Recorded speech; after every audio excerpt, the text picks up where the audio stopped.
અમારા કુટુંબના અહોભાવ કે આપના મુખેથી કુટુંબની ના વડીલશ્રીની જે વાતો સાંભળી અને ઇતિહાસ સાંભળી ધન્ય થયા છીએ અને સાથે સાથે આ માનવ સમાજને વ્યસન શું અસર કરી છે એના પ્રતિભાવ તમે આપ્યા એ બદલ ખૂબ ખૂબ આભાર. અમારા કુટુંબના અહોભાવ સહ આપને વંદન. પરમ પૂજ્ય સ્વામી પરમાત્મા સરસ્વતી નંદજીને સાંભળવા માટે પણ આપ સૌ ઉત્કૃષ્ટ જ હશો. પણ કહીએ કે જ્યારે આપણા આંગણે જે સંતો પધાર્યા છે તો એમની પરિચય કે પ્રવૃત્તિઓ શું છે એના માટે પણ આપ સૌને થોડું સભાન રીતે વિદિત કરું. કહેવાય છે કે સંતો અને મહાત્માઓ વ્યક્તિ કે સમાજ વિકાસના કાર્ય માટે અવિરત રીતે કાર્ય કરતા હોય છે. એમની સ્વસ્થ સમાજના વિકાસ માટે હોંશ કે નેમ હોય છે અને એવા એ સંત શ્રી આસ વિદ્યા મંદિર રાજકોટના સંસ્થાપક છે અને આ સંસ્થાનો દય મંત્ર છે કે માનવીથી કાંઈ અધકેરું કાંઈ નહીં, એનો દય મંત્ર છે અને એની કાર્ય પદ્ધતિ છે સવીર્ય કરવા વહે. આવા સંતશ્રી જ્યારે આપણી વચ્ચે પધાર્યા છે ત્યારે એ જે સંસ્થાઓ અને જે કાર્ય પદ્ધતિ જોડાયેલા છે એમનીથી પણ આપ સૌને વિદિત કરું.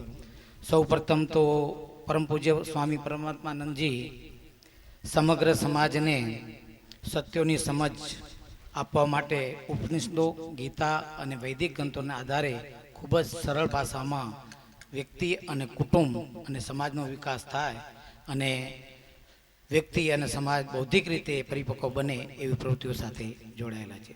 સ્વામીજીની આ પ્રવૃત્તિઓને આપણે 6 વિભાગોમાં દર્શાવી શકાય. એક તો આધ્યાત્મિક ગ્રંથોનું શિક્ષણ. પરમ પૂજ્ય સ્વામીશ્રી અત્યાર સુધીમાં ગીતા અને ઉપનિષદોના 2 થી 3 વર્ષના સમયગાળાના કોર્સ અમદાવાદ અને રાજકોટ મુકામે આપ્યા છે અને ગુજરાત અને ભારતભરમાં 7 થી 10 દિવસના 60 જ્ઞાન યજ્ઞો પણ ગીતા અને ઉપનિષદો ઉપર એમને કર્યા છે. આની સાથે સાથે ઘણા આપણા ભાઈઓ પણ સુવિધિત હશે કે ઋષિકેશમાં પણ 12 દિવસના ગાળાથી 20 રહેવાસી શિબિરો પણ એમને કરી છે. સાથે સાથે કહીએ કે સંસ્કાર બાળપણથી જ આવવા જોઈએ તો જેથી રાષ્ટ્રના વિકાસ માટેની પ્રવૃત્તિઓમાં એ બાળકો જ્યારે પણ પુખ્ત થાય ત્યારે ગોઠવાઈ શકે. તો એવા નેમ રૂપે સ્વામીશ્રી વિદ્યાર્થીઓને પણ શૈક્ષણિક કાર્યક્રમો પણ 7 દિવસના આપે છે અને એવી પણ 125 શિબિરો એમને કરી છે. તેવી જ રીતે આવા વિદ્યાર્થીઓને જે શિક્ષણ આપે છે એવા શિક્ષકોને તાલીમ આપવા માટે અને ખરેખર શિક્ષક પણ આજીવન શિક્ષક છે એવી ભાવના જગાવવા માટેના પણ એમને ખૂબ જ લગભગ નહીંથી 2000 થી 3000 બીએડ અને પીટીસી વિદ્યાર્થી તાલીમ શિબિરોની શિક્ષકોને પણ આપેલી છે. આવી જ રીતે જ્યારે વિશ્વ ગ્લોબલાઇઝેશન તરફ જઈ રહ્યું છે ત્યારે ખાનગી અને સરકારી સંસ્થાઓના જે અધિકારીઓ છે એને પણ પીસફુલી માઇન્ડથી કાર્યોનો ભાર ઉપાડી શકે એની માટેની પણ શિબિરો એમને ખૂબ જ કરી છે અને એવા 8000 કર્મચારીઓ પશ્ચિમ ગુજરાત વીજ કંપનીના સૌરાષ્ટ્રના 8 જિલ્લાના 8000 કર્મચારીઓને પણ પોતાનો અભિગમ બદલાવવા માટેની તાલીમ આપી છે કે ગ્રાહકની સામે કેવું વર્તન હોવું જોઈએ એ માટે એને જે આપી શિબિર આપી એ પણ એક રમણીય છે. એવી જ રીતે bank of India, IPCL, Reliance, Bombay stock exchange, Videocon જેવી કોર્પોરેટ સંસ્થાઓના ઉચ્ચ અધિકારીઓને પણ વિશેષ રીતે તાલીમ આપી છે. આવી જ રીતે ધાર્મિક અને સામાજિક પ્રવૃત્તિઓમાં પણ વિશેષ એમનું દાન રહ્યું છે. જેમાં ભૂકંપ દરમિયાન ઇન્ડિયન રેસકોર્સ સોસાયટીના સહયોગથી અસરગ્રસ્તો માટેના પુનરુત્થાન માટે સ્વામીશ્રીના હસ્તેથી 4 થી 5 કરોડ રૂપિયા જેવી રકમ પણ સહાય રૂપે અપાવી છે. એવી જ રીતે સમાજનો એક બિછડેલો વર્ગ છે આદિવાસી અને આર્થિક રીતે પછાત વર્ગ છે એમના માટે પણ સામાજિક ઉપક્રમની ઘણી અવિરત રીતે પ્રવૃત્તિઓ સ્વામીજી તરફથી થઈ રહી છે. આવી જ રીતે સ્વામીશ્રી હાલ વિવિધ હિન્દુ સંપ્રદાયના વડાઓની બનેલી સંસ્થા હિન્દુ ધર્મ આચાર્ય સભાના સેક્રેટરી જનરલ તરીકેની ફરજ પણ બજાવી રહ્યા છે. અને ખાસ ટીવી ઉપરથી સમાચારો પણ ઘણા લોકોને જાણમાં હશે કે દક્ષિણમાં રામ સેતુને તોડવા માટે સરકાર તરફથી ઘણા યોજના થઈ રહી હતી ત્યારે એ રામ સેતુને બચાવવા માટેના રાત દિવસ એનું અવિરતપણે નેતૃત્વ લઈ અને પ્રયત્નો પણ એમને કર્યા છે. એ પણ આપ સૌને ધ્યાનમાં હશે. આવી જ રીતે દરિયા પાર સિંગાપોર ખાતે મળેલ વર્લ્ડ કાઉન્સિલ ઓફ રિલિજિયન લીડર્સની બોર્ડ મિટિંગમાં પરમ પૂજ્ય સ્વામીશ્રી હિન્દુ ધર્મના પ્રતિનિધિ તરીકેનું યોગદાન આપ્યું છે. એવી જ રીતે 2007માં દિલ્હી ખાતે મળેલ હિન્દુ યહૂદીનો પરિસંવાદમાં અને યહૂદી સમાજના વડાના આમંત્રણથી હિન્દુ ધર્મચાર્યોનું પ્રતિનિધિ મંડળ ઇઝરાયલ ગયું હતું અને જેમાં પણ હિન્દુ ધર્મ બાબતના પ્રભાવશાળી રીતે પ્રવચન આપી અને હિન્દુ ધર્મનું શું ભૂમિકા છે એ પણ એમને સમજાવી. એવી જ રીતે ચાલુ સાલ આપણે 2009ના ફેબ્રુઆરીમાં હિન્દુ બુદ્ધ પરિસંવાદના કંબોડિયા ખાતે પણ એમને ભાગ લીધો હતો અને આ પરિસંવાદમાં 8 દેશના બૌદ્ધ ધર્મના ધર્માચાર્યો પધાર્યા હતા, જેમાં એશિયા આફ્રિકા સ્પિરિચ્યુઅલ સુમિત જે તાઇવાન ખાતે મળેલ હતું તેમાં પણ સ્વામીએ હિન્દુ ધર્મના પ્રતિનિધિ રૂપે હાજર રહી અને યોગદાન આપ્યું જ હતું. એવી જ રીતે સ્વામીશ્રી ઇઝરાયેલના રાષ્ટ્રપ્રમુખના આમંત્રણને માન આપી ત્રિદિવસીય કોન્ફરન્સમાં ભાગ લીધો હતો, જેમાં ભૂતપૂર્વ રાષ્ટ્રપ્રમુખ અમેરિકાના બુશ, ટોની બ્લેયર, ગોર્બાચોવ જેવા મહાનુભાવો પણ ઉપસ્થિત હતા અને એની વચ્ચે પણ હિન્દુ ધર્મ શું છે એ બાબતનું પણ પ્રતિનિધિત્વ લઈ અને એમને પોતાનું મુક્ત વક્તવ્યો રજૂ કર્યા હતા. અને ખાસ આ એમની જે બહુમુખી પ્રતિભાઓ બાબતમાં હું આપ સૌનો ઉલ્લેખ કર્યો, પણ સૌ એમની એક બીજી પ્રતિભા જે સમગ્ર કચ્છના કડવા પાટીદાર સમાજમાં જે અત્યારે ગણમાન્ય સંત તરીકે જે પ્રતિભા છે એનાથી સૌ આપ વિદિત પણ હશો. અને એવા સંત એ આપણા સમાજનો જે કહીએ કે ભાઈ ઔદ્યોગિક સેમિનાર જે સમાજના લેવલે યોજાયા હતા એ ઔદ્યોગિક સેમિનાર કે બિઝનેસ સેમિનારના પ્રણેતા પણ એ શ્રી હતા અને એમના દ્વારા મુંબઈ ખાતેના એ પ્રથમ સેમિનારનું સેશન પણ એમને લઈ અને આપણને ખૂબ જ સુંદર માર્ગદર્શન આપ્યું હતું. તદુપરાંત અમદાવાદ, રાજકોટ, ભુજ અને દિલ્હી ખાતે પણ જે બિઝનેસ સેમિનાર થયો હતો એમાં પણ એમને ખૂબ સુંદર રીતે માર્ગદર્શન આપ્યું હતું. અને આવા સંતશ્રી જ્યારે આપણે ઉપસ્થિત છે આપણી વચ્ચે ત્યારે આપ સૌને આજના આ જે આધુનિક યુગમાં માનવ સમાજ કેટલો હતાશા તરફ જઈ રહ્યો છે અને માનવ સમાજ જે માનસિક રીતે જે નબળો થઈ રહ્યો છે એને કેમ ફરીથી માનવના પ્રવાહમાં મેળવી અને સમાજનો વિકાસ કેમ સાધી શકાય એ તરફના મનનીય પ્રવચનો વિચારો એમના આપણે જાણવા સૌ ઉત્સુક છો. તો સંતશ્રીને પરમ પૂજ્ય પરમાનંદજી તરફને હું જણાવું છું કે સ્વામીશ્રી આપ આ સભાને સુંદર માર્ગદર્શન આપશો. સ્વામીશ્રી પરમાત્માનંદજી.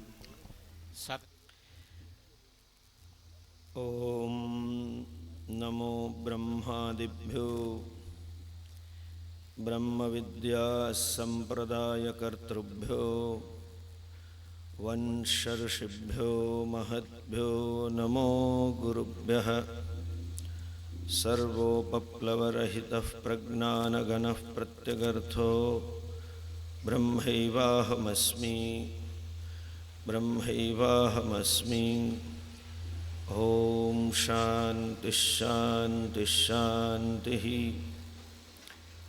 ઓમ ભદ્રં કર્ણેભિઃ શૃણુયામ દેવાઃ ભદ્રં પશ્યેમાક્ષભિર્યજત્રાઃ સ્થિરૈરङ्गैस्तुष्टुवागुंसस्तनूभिः व्यशेम देवहितं यदायुः. स्वस्ति न इन्द्रो वृद्धश्रवाः स्वस्ति नः पूषा विश्ववेदाः स्वस्ति नस्तार्क्ष्यो अरिष्टनेमिः स्वस्ति नो बृहस्पतिर्दधातु. ओम शांति शांति शांति. ईश्वरो गुरुरात्मेति मूर्तिभेद विभागिने व्योमवद्व्याप्तदेहाय दक्षिणामूर्तये नमः. अज्ञानतिमिरान्धस्य ज्ञानाञ्जनशलाकया चक्षुरुन्मीलितं येन तस्मै श्रीगुरवे नमः. ओम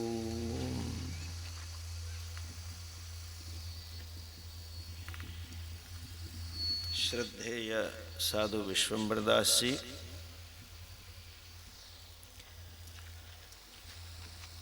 देवकीनंदन दास जी, અને એનાઉન્સરે જેને નવું નામ આપ્યું છે એવા સમાજના મહંત, પ્રમુખ તો નહીં કહું, ગંગારામદાસજી, આપણા ત્રણે ઉપપ્રમુખો, મહામંત્રી અને સર્વે દેવલ ઋષિના સંતાનો. બીજી વાત કરતા પહેલા જરા ટૂંકમાં થોડુંક દેવલ ઋષિ વિશે પણ આપ જાણો. સમાજનું એક ગૌરવ થાય એવું પાસું છે જે માત્ર ને માત્ર મેં કચ્છ કડવા પાટીદાર સમાજમાં જોયું છે. દરેકને પોતાના ગોત્ર ખબર છે. બહુ બીજા ઓછા સમાજમાં ઘણીવાર તો બ્રાહ્મણોને ખબર નથી હોતી પોતાના ગોત્ર શું છે. પણ સાથે સાથે એ પણ સત્ય છે કે ગોત્ર પ્રવર્તક ઋષિ વિશે બહુ ઓછું જ્ઞાન આપણે ધરાવીએ છીએ. આપણું ગોત્ર દેવલ છે, અર્થાત તમે સૌ દેવલ ઋષિના સંતાનો છો. આપણો ધર્મ આપણને ઋષિના સંતાન તરીકે ઓળખે છે. પેલા લોકો એવું કે ડાર્વિનની થિયરી પ્રમાણે માણસ વાંદરામાંથી આવ્યો. જો કે એ લોકોએ કહેવાની જ જરૂર નથી, એમના વર્તન પરથી જ ખબર પડે છે કે ક્યાંથી આવ્યા તમે. પણ આપણે ઋષિના સંતાન છે. કાઠક શાખાની અંદર યજુર્વેદની દેવલ ઋષિનો ઉલ્લેખ છે. દેવલ ઋષિ ભગવાન વેદ વ્યાસજીના શિષ્ય છે. જૈમિની, પુલત્સ્ય વગેરેની સાથે ભગવદ્ ગીતાજીની અંદર પણ દેવલ ઋષિનું નામ છે. અસિતો દેવલો વ્યાસ સ્વયં ચૈવ બ્રવીષિ. અર્જુન કહે છે કે હે પ્રભુ, તમે સર્વવ્યાપી છો એવું વ્યાસજી પણ કહે છે, અસિત ઋષિ પણ કહે છે, અને આ દેવલ ઋષિ પણ કહે છે. માત્ર અર્જુન સમયે સમકાલીન હતા એટલું જ નહીં, અર્જુનનો પ્રપૌત્ર પરીક્ષિતનો દીકરો એણે સર્પસ્રાવ કરેલો. પરીક્ષિતને આપ સૌને ખબર હશે, ભાગવતજીની કથામાં તક્ષક નાક કરડ્યો અને પરીક્ષિત ગુજરી ગયા. એના દીકરા જન્મે જઈને આપણે કાઠિયાવાડી ભાષામાં કહેતો એવો ખાર ચડ્યો કે દુનિયામાં સાપ જ ન હોવા જોઈએ. એટલે એણે સર્પસ્રાવ કરેલો અને એવો યજ્ઞ એણે કર્યો. અને યજ્ઞની અંદર એક એક સર્પની જાતિ પ્રજાતિનો ઉલ્લેખ કરીને આહુતિ અપાતી હતી. તો વિશ્વભરમાંથી સર્પો ખેંચાઈને અગ્નિમાં ભસ્મીભૂત થતા હતા. એ યજ્ઞની અંદર પણ દેવલ ઋષિ હાજર હતા. અને એ જ દેવલ ઋષિનો ઉલ્લેખ ભાગવતજીમાં પણ છે. જે ગજેન્દ્ર મોક્ષની કથા તમને સૌને કદાચ ખબર હશે. ગજેન્દ્રનો પગ જે મગરે પકડ્યો હતો, એ મગર પણ એક સમયનો ગંધર્વ હતો. હુહુ નામનો ગંધર્વ છે. અને દેવલ ઋષિના શ્રાપને લીધે જ એ મગર એ ગંધર્વ હુહુ નામનો ગંધર્વ મગર બને છે. અને ભગવાનના સુદર્શન ચક્રને સ્પર્શ થતા શિરચ્છેદ થયા પછી એ મુક્તિ પામે છે. અને એ જ દેવલ ઋષિનો ઉલ્લેખ વેદમાં અને બીજા પુરાણોમાં પણ છે. અને એવું કહેવાય છે કે અષ્ટાવક્ર રૂપે દેવલ ઋષિ જ જન્મેલા હતા. અને એકવાર રાધાજી અને ભગવાન જતા હોય છે અને અષ્ટાવક્રને જોઈને, શારીરિક આકૃતિ જોઈને રાધાજીને હાસ્ય આવે છે. ત્યારે સાક્ષાત શ્રી કૃષ્ણ એને આલિંગન આપે છે. ભગવાનનું આલિંગન પ્રાપ્ત થતાં એ પોતાના મૂળ સ્વરૂપને ધારણ કરે છે. અને પછી આગળ શાસ્ત્રની અંદર વર્ણન છે, ભગવાન અને રાધાજીની સાથે સદેહે દેવલ ઋષિ ધામમાં પધારેલા છે. આવા મહાન ઋષિના તમે સૌ સંતાનો છો. દેવલ ગોત્રી એટલે આવા મુનિ હતા જે વેદના મંત્રોનો દ્રષ્ટા હતા. જે જૈમિની, પુલત્સ્ય, વ્યાસજી એ બધાની સાથે સમકક્ષ ભલે વ્યાસજી ગુરુ હતા એમના છતાં પણ એની સમકક્ષ વિરાજમાન થઈ શકે એવા અત્યંત વિદ્વાન, અત્યંત તપસ્વી એવા ઋષિના આપણે સૌ સંતાન છે. હમણાં જ અહીંયા ગંગારામભાઈએ અને તેમજ સાધુ દેવકીનંદન દાસજીએ કહ્યું કે આપણે વડીલો કયા પ્રમાણે જીવન જીવવું જોઈએ. તો એ જરાક સમજો કે આપણા મૂળ વડીલો કોણ? સુરધન તો થઈ ગયા, બાપાઓ તો થઈ ગયા, પણ આખા હિન્દુ સમાજ માત્રના વડીલો આપણા ઋષિ મુનિઓ છે. એની એ વ્યક્તિની આસ્થા ગમે તે હોઈ શકે છે, એ વ્યક્તિનો સંપ્રદાય ગમે તે હોઈ શકે છે. કોઈ દેવતા વિશેષને કે ગ્રંથ વિશેષને વ્યક્તિ ભલે માનતી હોય, પણ સૌનું મૂળ ક્યાં છે? તો આપણે આપણું ગોત્ર અર્થાત ગોત્ર પ્રવર્તક ઋષિઓ આપણા સૌના વડીલ છે. અને એ ઋષિઓ આપણને કઈ રીતે જીવન જીવવું જોઈએ એનો ઉપદેશ આપી ગયા છે. સાચી શ્રેષ્ઠતા, જેને ઇંગ્લિશમાં કહીએ એક્સેલન્સ, ક્યારે પ્રાપ્ત થાય? અથવા તો આપણને આ મનુષ્યનું શરીર આપ્યું છે ઈશ્વરે, તો મનુષ્ય શરીર ક્યારે ચરિતાર્થ થાય? મનુષ્ય શરીર પ્રાપ્ત કરવાથી એનો ઉદ્દેશ્ય ક્યારે પૂર્ણ થાય? આપણે આપણું જીવન યોગ્ય રીતે જીવ્યા એવું ક્યારે કહેવાય? એનો માર્ગ આપણા ઋષિઓ આપી ચૂક્યા છે. અને એમનો ઉપદેશ માત્ર ને માત્ર મને ને તમને લાગુ પડે છે. જે 84 લાખ યોનિઓ શાસ્ત્રમાં કહી છે, એ 84 લાખ યોનિની અંદર હું ને તમે વિશેષ છીએ. માણસ માત્ર વિશેષ છે. અને એમાંય ઋષિઓના સંતાન હિન્દુઓ અતિ વિશેષ છે. ખરેખર તો આ ભારત ભૂમિ વિશેષ છે. ખુદ પુરાણોની અંદર વિષ્ણુ પુરાણ વગેરેમાં લખ્યું છે કે દેવતાઓ તૃષ્ણા રાખે છે કે અમને ભારત ભૂમિ પર જન્મ મળે. આપણી શું વિશેષતા છે એ સમજો, આપણું શું ગૌરવ છે એ જરાક સમજો. ઈશ્વરે મને ને તમને જાણે કહી શકીએ તો કંઈક પક્ષપાત કર્યો છે, કંઈક વધુ આપ્યું છે, જે મનુષ્યેતર બીજી કોઈ યોનિમાં આપ્યું નથી. ખેચર એટલે આકાશમાં ઉડનારા પશુ પંખીઓ હોય, પંખીઓને. ભૂચર પૃથ્વી પર ચાલનારા જે છે એમાં, જળચર જમીનની અંદર જનારા છે એમાં, કે કોઈ પણ પરલોકની અંદર ભલે સ્વર્ગમાં રહેનારા દેવતાઓને પણ એ નથી આપ્યું જે મને ને તમને આપ્યું છે. હા, સ્વર્ગની અંદર બધું દિવ્ય તો છે જ, અલૌકિક છે, અકલ્પ્ય છે, અહીં કરતા ઘણું સારું છે, ભોગ છે. પણ બે વસ્તુ સ્વર્ગના દેવતાઓને પણ ઈશ્વરે નથી આપી જે મને ને તમને આપી છે. સ્વર્ગમાં ગમે એટલા સુંદર ભોગ આપેલા છે, પણ આ બે વસ્તુ ઈશ્વરે સ્વર્ગમાં નથી રાખી. શું છે? તો બીજી જે બધી યોની છે 83,99,999, 84 લાખમાંની એક સિવાયની, એને શાસ્ત્રની ભાષામાં ભોગ યોની કહેવામાં આવે છે.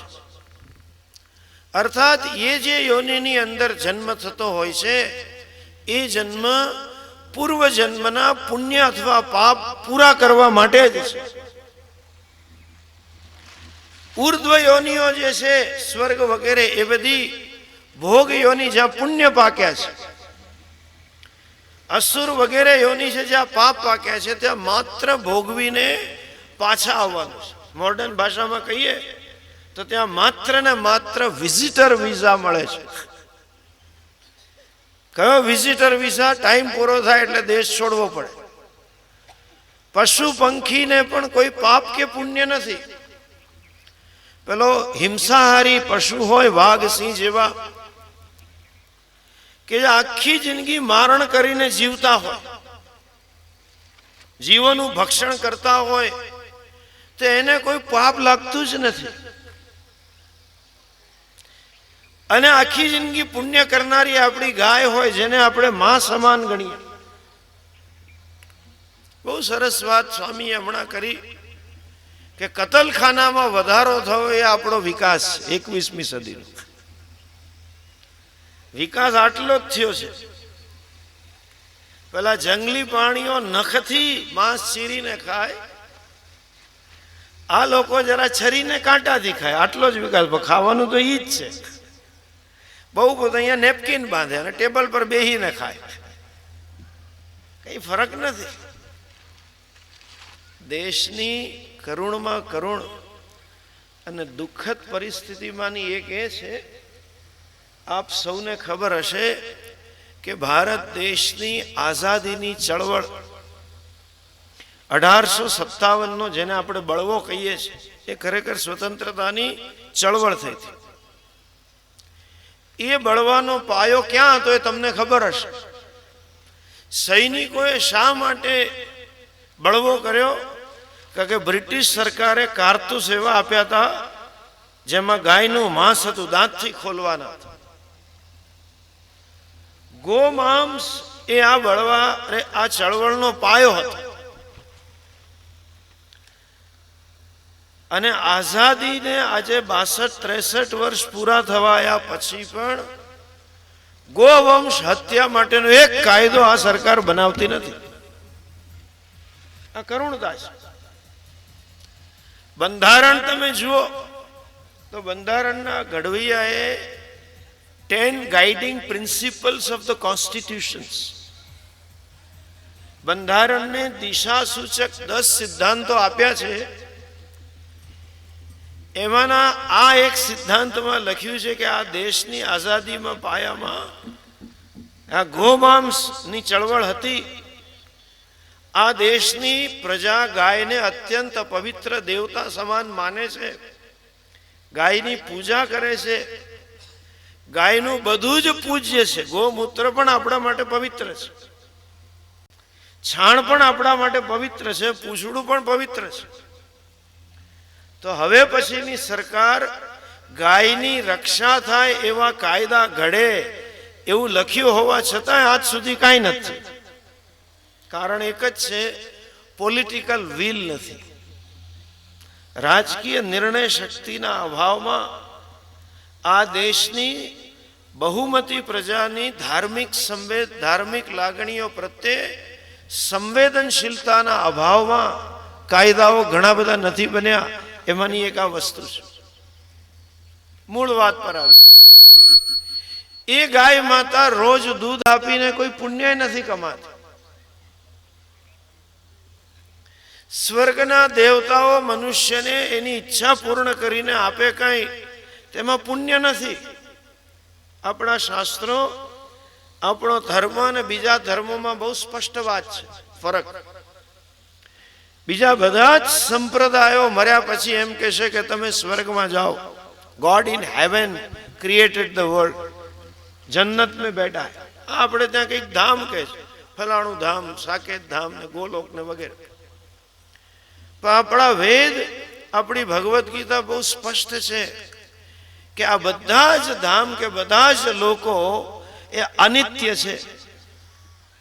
આ બ્રહ્મ ભુવનાન લોકાહ પુનરાવર્તિનો અર્જુન.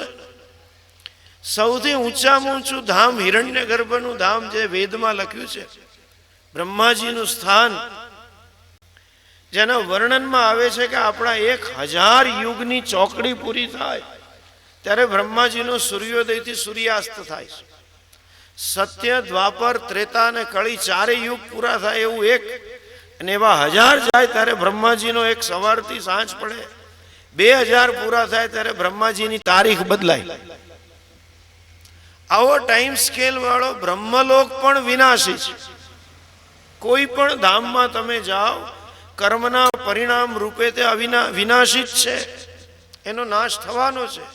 આ સ્પષ્ટ વાત આપણા વેદ લખી ચૂક્યા છે. ક્ષીણે પુણ્યે મર્ત્યલોકમ વિશંતિ. સ્વર્ગનો નાશ છે ને ઇન્દ્રય વિનાશી છે. સ્વર્ગમાં જનારા હું ને તમે બધાય વિનાશી છે. સ્વર્ગમાં કોઈને ગ્રીન કાર્ડ કે સિટીઝનશીપ મળતી નથી, બધા વિઝિટર વિઝા પર જ છે. નહીં તો ન્યાય પટેલો જોત બધા એકની જોડે બેસી ગયા હોત. એક વાર એક બહુ સરસ વાત સાંભળી હસવા જેવી. શિક્ષકે ક્લાસમાં પૂછ્યું કે અમેરિકા ઉપખંડ કોણે શોધ્યો? 510-12 વર્ષ પહેલા શોધાયો. એ બધા છોકરા બોલ્યા, સાહેબ અમેરિકા કોલંબસે શોધ્યો. તો કે કેવી રીતે શોધ્યો? કે કોલંબસ ઇન્ડિયા આવવા નીકળ્યો તો અને અમેરિકા પહોંચી ગયો આકસ્મિક રીતે. તમને જાણીને આશ્ચર્ય થશે, એ સમયે પણ કોલંબસ ઇન્ડિયા વેપાર કરવા નહોતો આવ્યો, ભારતને વટલાવા આવ્યો હતો. ત્યારના આપણી વાહે પડ્યા છે. એ ડોક્યુમેન્ટ છે લોકો ચર્ચે એને મોકલેલો ઓફિશિયલી. પછી શિક્ષકે ત્રીજો પ્રશ્ન પૂછે કે કોલંબસ કોણ હતો? એટલે કે કયા દેશનો નાગરિક હતો એનો કહેવાનો આશય. ક્લાસમાં કનું ફટ કરતો બોલ્યો, સાહેબ કોલંબસ પટેલ જ હતો. સાહેબ ગુમરી ખાઈ ગયા. અલા પણ કોલંબસ ઇન્ડિયા આવવા નીકળ્યો યુરોપથી, પટેલ ક્યાંથી હતો? કે હું કહું ને પટેલ જ હતો. સાહેબને ચક્કર થયા કે આ શું બોલે છે, કે તને ખબર છે શું બોલે છે? કોઈ દી પટેલમાં નામ હોય કોલંબસ? કે હોય કે ના હોય પણ એ પટેલ જ હોય. તો કે તું શા પરથી કહે છે? કે વિઝા વગર અમેરિકા જનારો સૌથી પહેલો હતો, માટે પટેલ જ હોય, બીજું કોઈ ના હોય. એ ત્યાં પહોંચી ગયો વિઝા વગર. ત્યારે વિઝા નહોતો. સ્વર્ગમાં પુણ્ય પાપ નવા નથી થતા. માત્ર ને માત્ર જરાક ધ્યાનથી સાંભળો, માત્ર ને માત્ર મનુષ્ય યોની એ કર્મ યોની છે. ઈશ્વરે તમને ને મને કર્મ કરવા માટે હાથ આપ્યા છે ને પગ આપ્યા છે. સંસ્કૃત ભાષામાં પ્રાણીઓને તિર્યક કહેવામાં આવે છે. તિર્યક એટલે બધું સીધું એક લાઈનમાં છે. ગાય, કૂતરા, કાગડા, બિલાડા બધાને જુઓ તો માથું, પેટ અને ઉત્સર્જન બધું લાઈનમાં છે. એક માણસ એવો છે કે જેનું સમાંતર નથી, ઊંધું છે. ઉત્સર્જન નીચે છે, પછી પેટ છે, પછી માથું છે, અને એની વચ્ચે હાથ છે, કર્મેન્દ્રિય છે. મનુષ્ય યોનિને શાસ્ત્રમાં કર્મ યોનિ કહી છે. હું ને તમે જે કાંઈ કરીએ એના નવા પુણ્ય ને પાપ તમે ને હું ઉભા કરીએ છીએ. માત્ર હાથ અને પગ આપે એટલું નથી આપ્યું, એક બીજી વિશેષતા ઈશ્વરે તમને ને મને આપી છે. કર્મ કરવાની તાકાત તો આપી છે. કર્તુમ શક્યમ અકર્તુમ શક્યમ અન્યથા વા કર્તુમ શક્યમ. કરીએ પણ ખરા, ન પણ કરીએ ને જુદી રીતે પણ કરીએ. એટલે જ માનવ સમાજ નિરંતર પરિવર્તનશીલ છે. આગલી પેઢી જે કરે એનાથી કંઈક નવું જ કરવું છે. નવસર્જનની પ્રક્રિયા માનવ સમાજમાં નિરંતર ચાલુ ને ચાલુ છે. પરિવર્તન નિરંતર ચાલુ ને ચાલુ છે. એકે સમય એવો નથી આવ્યો કે આવવાનો નથી કે જ્યાં આગલી પેઢી કરતા નવી પેઢીની માંગ જુદી ન હોય. જેને ઇંગ્લિશમાં જનરેશન ગેપ કહીએ, માણસમાં છે જ. પેઢીનું અંતર, અવસ્થાનું અંતર, ઉંમરનું અંતર તો રહેવાનું જ છે, પણ જ્યારે જનરેશન ગેપ કહીએ છીએ ત્યારે માનસિક અંતરની વાત છે. ધ સાયકોલોજીકલ, આઈડિયોલોજીકલ, કન્સેપ્ચ્યુઅલ ડિફરન્સીસ એ અવસ્થાના ભેદ રહ્યા જ છે અને રહ્યા જ કરશે. અને અત્યારની કદાચ વિશેષતા કહું તો પેઢીનું અંતર હવે 20-25 વર્ષનું અંતર નથી. દર 3-4 વર્ષે માણસના વિચારો, માણસના આદર્શો, માણસની દ્રષ્ટિ બદલાતી જાય છે. મેં આ નજરે અનુભવેલું છે અને જોયેલું છે કે ઘરમાં 2 દીકરીઓ હતી. મોટી દીકરી કોલેજના છેલ્લા વર્ષમાં હતી અને સ્વાભાવિક છે કે કોલેજના છેલ્લા વર્ષમાં આવે એટલે મા બાપ એને પરણાવવાની ઉતાવળ કરે, પરણાઈ કાઢો, શોધવા માંડે. એમાં એની મમ્મી શરૂ થઈ જાય. અને કંઈક નસીબે એવું થયું કે ડિસેમ્બર મહિનામાં જ્યારે અમેરિકાની સિઝન હોય છે, જેમ આપણે ત્યાં 7મ 8મમાં સામાજિક કાર્યક્રમોની સિઝન હોય, એમાં અમેરિકાવાળાની સિઝન હોય, ડિસેમ્બરમાં આવે. પેલો આવ્યો ને ઓલી લગ્ન થઈ ગયા, ટીવાયમાં હતી, અને માર્ચ એપ્રિલમાં પરીક્ષા પૂરી કરીને પેલો સિટીઝન હોવાથી અમેરિકા વહી ગઈ. એની નાની બેન ત્યારે 12માં હતી, 3 વર્ષ નાની. પેલી અમેરિકા ગઈ પણ એને ત્યાં જરાય ગમે નહીં. અહીંયા સમાજમાં કુટુંબમાં રહેલી, ત્યાં સમાજ અને કુટુંબ કાંઈ જેવું કાંઈ છે જ નહીં. સ્વામીજીએ બહુ સરસ વાત કરી કે માણસ ચંદ્ર પર પહોંચી ગયો, પણ 21મી સદીની કરુણતા એ છે, ચંદ્ર પર પહોંચી ગયો પણ સામેની શેરીમાં રહેનારા સગાવાલાને ત્યાં જવાનો ટાઈમ માણસને નથી. આ નવી કરુણતા છે. ત્યાં જવા માટેની શોધખોળ કરી છે. અંતરો ખૂબ ટૂંકા થઈ ગયા છે આજે, જેને કે ને બધું જ તમારી ફિંગર ટિપ્સ, આંગળીના ટેરવે છે, પણ માનવીના હૃદય વચ્ચેના અંતરો વધતા જાય છે. કોઈ મળે જ નહીં. પેલો એનો હસબન્ડ નોકરી કરવા જાય ને આખો દિવસ કોની જોડે વાત કરવી, રોજ રડ્યા કરે, આંચ પડે કે મને ગમતું નથી. અને ત્યાં આપણી ડિગ્રી ચાલતી નથી, ભણવું પડે. એટલે પેલીને કહ્યું કે તું સપ્ટેમ્બરમાં કોર્સ શરૂ કરજે. એટલી કંટાળી ગઈ તો એના હસબન્ડને કહ્યું, તું એકવાર ઇન્ડિયા આટો મારી આય, પાછો તારી બાને મળી આય. પેલી ભારત પાછી આવી ત્યારે ઓલીની નાની બહેન 12મા વાળી કોલેજમાં આવી ગઈ હતી. એને 2-3 મહિના કોલેજમાં પસાર કર્યા હતા. એનું વર્તન જરાક જુદું જેવું, એટલે મોટી એને બાજુમાં બેહાડીને સલાહ આપી કે બેન આમ ન કરાય ને આમ કરાય ને તેમ કરાય. ઓલી નાની એને કહે છે, દીદી તારા જમાના વયા ગયા, આ નવો જમાનો છે. 3 વર્ષમાં જમાના બદલાતા થઈ ગયા છે. જનરેશન ગેપ 3 વર્ષમાં છે. જગત નિરંતર ખૂબ ઝડપી પરિવર્તન પામી રહ્યું છે. એનું મુખ્ય કારણ જેને કહીએ ને ટેકનોલોજી, આખું ગ્લોબલાઇઝેશન આખા વિશ્વને હવે એક કરી દીધું છે. કોઈ પણ સમાજની કે કોઈ પણ રાષ્ટ્રની હવે અમુક પ્રકારની વિશેષ આઈડેન્ટિટી, એનું વિશેષ અસ્તિત્વ નષ્ટ થતું ગયું છે. આ ગ્લોબલાઇઝેશનની અસર છે. બધું ધીરે ધીરે સમાનતા તરફ જઈ રહ્યું છે. જે વિશેષતાઓ હતી એ દૂર થઈ રહી છે. જરાક જુઓ, પહેરવેશ હવે સમાન થઈ ગયો છે. પેન્ટ અને શર્ટ તમને અમેરિકા ઉપખંડમાં ઉત્તર દક્ષિણમાં મળશે, આફ્રિકામાં મળશે, યુરોપમાં મળશે ને એશિયામાં મળશે. ખાવા પીવાની રીત રસમો પણ બદલાતી જાય છે. આ બધા વડીલો રોજ રાત્રે કચ્છની ખીચડી ખાઈને મોટા થયા છે. ખીચડી કઢી જ હોય, બીજું કાંઈ ન હોય. પણ જે લોકો અહીંયા શહેરમાંથી આવ્યા છે અને એની મમ્મીઓને ખબર હશે, 20-22 વર્ષના છોકરા હોય ને ઘરમાં 2 દી ખીચડી બનાવી હોય, એટલે ત્રીજે દી છોકરા પૂછશે, માં તે શું બનાવ્યું? એટલે માં કહે ખીચડી ને કઢી. એટલે એની છોકરી મોઢું બગાડીને કહેતા ખીચડા બનાવ્યા. પિઝા બનાય, મેગી બનાય, કોન્ટિનેન્ટલ બનાય. હવે પિઝા યુનિવર્સલ થઈ ગયા છે, પેપ્સી યુનિવર્સલ થઈ ગઈ છે. 8-10 SMS આયા, હેપી ફ્રેન્ડશિપ ડે. ગઈકાલે ફ્રેન્ડશિપ ડે હતો. બધા ઉત્સવો આવા નવા બદલાતા જાય છે. આ ગ્લોબલાઇઝેશનને લીધે સંબંધો જુઓ, ધીરે ધીરે આપણા સંબંધોની ભાષા પણ બદલાતી જાય છે. આ પરિવર્તન મેં જે તમને કહું, કારણ કે આપણને ઈશ્વરે કર્મેન્દ્રિય આપી છે, હાથ આપ્યા છે, 5 કર્મેન્દ્રિય છે, જે પશુ પંખીને નથી.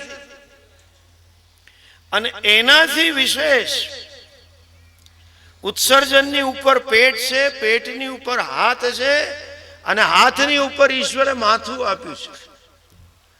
સંસ્કૃત ભાષામાં આના માટે બહુ સરસ શબ્દ છે. શરીરના અવયવોને આપણે અંગ કહીએ છીએ. માથા માટે સંસ્કૃત ભાષામાં શબ્દ છે ઉત્તમાંગ છે. 84 લાખ યોનિમાં માણસ એ ઉત્તમ સર્જન છે, કારણ કે એને ઈશ્વરે ઉત્તમ અંગ માથું આપ્યું છે. અર્થાત ઈશ્વરે મને ને તમને માત્ર ને માત્ર મને ને તમને વિચારવાની શક્તિ, બુદ્ધિ શક્તિ આપી છે. ખૂબ વિકસિત મન આપ્યું છે. બીજાની ભાવના, સંવેદનાઓ વ્યક્ત કરવા માટેની ક્ષમતા ને સમજવાની ક્ષમતા ધરાવનારું મન છે. મન અને બુદ્ધિ એ ઈશ્વરની આપેલી સર્વશ્રેષ્ઠ ભેટ છે, જે બીજા મનુષ્યેતર કોઈ પ્રાણીમાં નથી. એ લોકો પાસે મન નથી એટલે સંવેદનાઓ નથી. ન એ બીજાની સંવેદના અમુક સમજી શકે છે, ન બીજા પ્રત્યે સંવેદના પ્રગટ કરી શકે છે. બહુ જ સીમિત સંવેદનાઓ છે એ લોકોમાં, અને સીમિત સંવેદનાઓ પ્રગટ કરશે. જે હમણાં ચર્ચા કરી પ્રેમની સંવેદના એ પશુઓમાં છે, પણ ભાઈ બહેનનો પ્રેમ, પતિ પત્નીનો પ્રેમ, ભાઈ ભાઈનો પ્રેમ એ સંવેદના છે જ નહીં. અને બુદ્ધિ તો જરાય નથી. કદાચ આપણી ગાયને શ્રેષ્ઠ ગાયનું પારિતોષિક મળ્યું હોય તોય ગાયને એ સમજણ નથી કે હું આખા ગામની કે જિલ્લાની શ્રેષ્ઠ ગાય છું. કહેવાનો આશય આટલો જ છે કે આપણા ઋષિઓ આપણને કહી ગયા કે જીવન કઈ રીતે જીવવું, તો કે ઈશ્વરે જે આ બે ભેટ આપી છે, સર્વશ્રેષ્ઠ સાધન આપ્યા છે, એનો તમે સદુપયોગ કરો. જેમ વધુ સામર્થ્ય હોય એના ફાયદા વધુ હોય અને ગેરફાયદા વધુ હોય.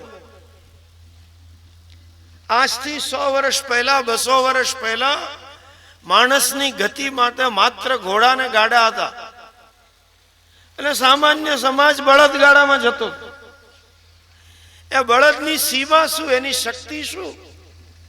બિચારો બળદિયું જાય તો 2 કે 3 કિલોમીટરની ઝડપે હાલે, એનાથી વધારે કલાકમાં હાલી ન શકે. અને ઓલો ગાડા વાળો પાછળથી પૂછડા આપણે હી કરીને જોરથી મારે તો બળદ દોડે ક્યાં સુધી? અહીંથી સામે નામ પેલા દિવાલ સુધી, પાછું ખુડુડું આયલા કરતું. એમાં ક્ષમતા જ નહોતી, એટલે કદી બળદગાડાના એક્સિડન્ટ થતા જ નહોતા. અને કદાચ 2 ગાડા અથડાય તો થડકો લાગે, બીજું કાંઈ નથી. પણ ગતિની શક્તિ વધારી આપણે. ધીરે ધીરે 2 દ્વિચક્રી મોપેડ આવ્યા, સ્કૂટર આવ્યા, અને આજે ફરારી સુધી તમે જાઓ કે જે 200-300 કિલોમીટરની ઝડપે ચાલે. કોમર્શિયલ વેહિકલ આપણા 100-110 કિલોમીટર આપણે ઇન્ડિયામાં ભગાઈએ છીએ. વિદેશમાં લોકો 80-90 માઇલની સ્પીડે 150 કિલોમીટરે સામાન્ય જતા હોય. આ વિશેષ શક્તિ હોવાને લીધે રિસ્ક, જેને કહે ને ભય પણ વિશેષ છે. અકસ્માત થાય તો ફેટલ જ થાય, જીવન લેણ જ થાય, એ મરી જ જાય, બીજું કાંઈ ના. એટલે સેફટીનો વિચાર કરવો પડે.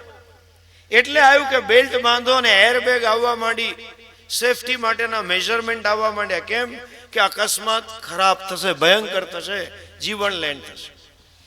એમ ઈશ્વરે આ 2 શક્તિ મને ને તમને આપી હોવાને લીધે એ બરાબર એનો ઉપયોગ તમે કેમ કરો એના ઉપર છે. ક્યાં તો હું ને તમે પોતાનો વિકાસ કરી શકીએ, ક્યાં તો હું ને તમે પોતાનો નાશ પણ કરી શકીએ છીએ. માણસ પોતાની જાતને દેવ બનાવીને, સંસાર ઈશ્વરને સમકક્ષ બનાવીને ઈશ્વરને પ્રાપ્ત પણ કરી શકે છે. અને માણસ પોતાની જાતને રાવણને, હિરણ્ય કશ્યપુ પણ બનાવી શકે છે. હાથની ઉપર મગજ આપ્યું છે, પેટની ઉપર હાથ આપ્યા છે. અર્થાત મારીને તમારી કર્મેન્દ્રિય માત્ર પેટનો ખાડો પૂરો કરવા માટે ક્રિયા શક્તિનો ઉપયોગ ન કરો એ કહેવા માટે. પશુ પંખીને પાંખો આપી છે, ક્રિયા આપી છે. પશુને પગ આપ્યા છે, પણ એની કર્મેન્દ્રિયનો ઉપયોગ તમે જુઓ જરા ધ્યાનથી. સૂર્યોદય થયો નથી ને એ પંખી પોતાના માળામાંથી ડાળી પરથી નીકળી પડશે. સૂર્યાસ્ત સુધી ફર કરશે, પોતાની ઇન્દ્રિયોનો ઉપયોગ કરશે. કંઈક વાણી થોડી ઘણી છે એના દ્વારા બોલ કરશે, પાંખો ફફડાવશે, પગથી ચાલશે. પણ એનો ઉદ્દેશ એકનો એક જ ઉદ્દેશ છે, આખો દિવસ ખા ખા કરવું એના સિવાય કાંઈ નથી. એ પેટ માટે જ કર્મેન્દ્રિયોનો ઉપયોગ કરે છે. ખાવું ને ઉત્સર્જન બે જ ધંધા છે. સવાર પડી નથી ને ચારો લેવા નીકળ્યા નથી, આખો દિવસ ચર ચર કરશે. કદાચ એનું પેટ વાક્ષી જેવા હશે કે વધુ ખાશે અને 2-3 દિવસ ખાવાની જરૂર કદાચ ન પડી, પણ એ પત્યું નથી ને પાછું એ જ ધંધો, બીજું કાંઈ છે જ નહીં. એનો એક એક દિવસ, એનું દરેક અઠવાડિયું, એનો માસ, એનું વર્ષ, એનું આખું આયુષ્ય પેટ માટે છે, એના સિવાય બીજું કાંઈ જ નથી. આ પશુનું જીવન છે. ઋષિઓ આપણને કહી ગયા કે તારી કર્મેન્દ્રિયોનો ઉપયોગ તું કંઈક વિશેષ માટે કર. જરૂર ઈશ્વરે ભૂખ આપી જ છે અને ભૂખનું દુઃખ ખૂબ છે. એ ભૂખના તરસના દુઃખમાં જ પરીક્ષિત જેવો રાજા પાપ કરી નાખ્યો. કેવો મહાન રાજા હશે, જરાક તો વિચાર કરો કે જેણે કલીનું દમન કર્યું હતું, કલિયુગને એણે દબાયો હતો. એનામાં એવી તાકાત હતી કે કળિયુગને પોતાના રાજ્યમાંથી બહાર જવાનો આદેશ આપી શકે. આવો શુદ્ધ, આવો પવિત્ર રાજા હતો. તો પેટની પીડાને, ભૂખ ને તરસની પીડાને લીધે ઋષિના ગળામાં એણે સાપ નાખી દીધો. આ કરવું જ જોઈએ. પેટનો ખાડો પૂરવા માટે માણસે કામ કરવું જ જોઈએ. બીજી પશુની વિશેષતા છે કે માત્ર પેટ માટે નહીં, પોતાની ઇન્દ્રિયની તૃપ્તિ માટે પણ દોડે છે. પશુને જેમ ઇન્દ્રિય આપી છે, મને ને તમને પણ આપી છે, તો આપણા એ પણ શાસ્ત્રોને ઋષિઓ કહે છે કે તું જરૂર તારો પેટનો ખાડો પૂર, તું જરૂર તારી ઇન્દ્રિયોની તૃપ્તિ કર. એની ના નથી. તું જરૂર ભોગ ભોગવ. ગૃહસ્થ આશ્રમમાં રહીને અને પેટનો ખાડો પૂરવા માટે તારે અર્થની જરૂર પડે તો જરૂર પૈસા ભેગા કર. અર્થાત શાસ્ત્રમાં અર્થ અને કામના પુરુષાર્થને સ્વીકાર્યો છે કે ભલે તમે કરો, પણ એક વસ્તુ આગળ કહી કે હાથ અને પેટની ઉપર મગજ અથવા બુદ્ધિ આપી છે. મારો ને તમારો અર્થ અને કામનો પુરુષાર્થ બુદ્ધિપૂર્વકનો હોવો જોઈએ, વિવેકપૂર્વકનો હોવો જોઈએ, સમજણપૂર્વકનો હોવો જોઈએ. ક્રિયાશક્તિના પાયામાં જ્ઞાન શક્તિ હોવી જોઈએ. આપણે જે કાંઈ કરીએ એમાં હંમેશા વિચારને, સમજને સ્થાન હોવું જોઈએ, જ્ઞાનને સ્થાન હોવું જોઈએ. માત્ર કામ કરવું એ અગત્યનું નથી, પણ વિચારપૂર્વક કામ કરવું અગત્યનું છે. જીવન આપણું હંમેશા આ માથું સૌથી ઉપર હોવાને લીધે, ઉત્તમાંગ હોવાને લીધે જીવન જ્ઞાન પ્રધાન હોવું જરૂરી છે. અને સહેજ વિષયાંતર કરીને કહું તો 21મી સદીમાં જ્ઞાનની સદી છે. આવનારો સમય જ્ઞાનનો સમય છે. હવે એ બધું શારીરિક ક્રિયાઓ ઓછી થતી જાય છે. બાળકોને ખૂબ ભણાવો. હવે સંપત્તિ, પૈસા, જે આપણે ત્યાં કહેવાતું હતું કે પરસેવો પાડીને પૈસા ભેગા થાય, એ સમય પૂરો થઈ ગયો. હવે પૈસા હંમેશા હવે બુદ્ધિના છે, જ્ઞાનના પૈસા છે. ઇન્ડસ્ટ્રી કરો તો પણ એમાં સ્ટ્રેટેજી હોવી જરૂરી છે. 5 વર્ષનું આગળનું વિચારવું જરૂરી છે. વર્તમાન પ્રવાહો, ભવિષ્યના પ્રવાહોને વિચારવા જરૂરી છે. લાકડામાં મહેનત કરી કરીને વેર કરશું તો પૈસા આવે એવી કોઈ હવે ગેરંટી નથી. કારણ કે આખું વિશ્વ એકરૂપ થઈ ગયું છે. માટે બાળકોને ખૂબ ભણાવો, પહેલા આ ધ્યાન રાખો. અને ભણાયા પછી એની બુદ્ધિનો ઉપયોગ આપણો ચાલુ ધંધો ચાલુ રાખવામાં કરે, એને બદલે કંઈક નવું વિચારતા એને શીખવાડો. દિવસે ને દિવસે હવે માણસ મહેનત કરતો બંધ થવાનો છે.